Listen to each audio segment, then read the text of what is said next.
তবে আশা করি সকলেই ভালো আছো। তোমাদের অনেক ইউটিউবারে বলছে যে ফ্রি ফায়ার নাকি ব্যান হয়ে গেছে। ফ্রি ফায়ার ব্যান হয়নি, সার্ভার একটু ডাউন চলছে, তার জন্য তোমাদের একটু এরকম দেখাচ্ছে। তোমরা দেখো সম্পূর্ণ ভিডিওটা, তাহলে জানতে পারবে এরকম কেন হচ্ছে। তোমাদেরকে আমি দেখাচ্ছি, লোডিং চলছে, লোডিংটা হয়ে যাক তারপরে তোমাদের দেখাচ্ছি আমি। তোমাদের ট্যাপ টু উইনে এসে ট্যাপ টু উইন হচ্ছে না, এই অপশানটা দেখাচ্ছে। তার কারণ একটু সার্ভারে ডাউন চলছে, সার্ভারে একটু কাজ চলছে। সার্ভারটা যখনই কমপ্লিট হয়ে যাবে কাজ করা, তখনই তোমরা গেমে ঢুকতে পারবে।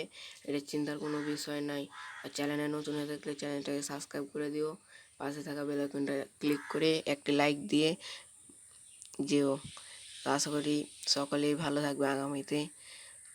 আলহামদুলিল্লাহ আমাদের 5টি সাবস্ক্রাইব হয়েছে, আরও হবে, তোমরা সাপোর্ট দিও।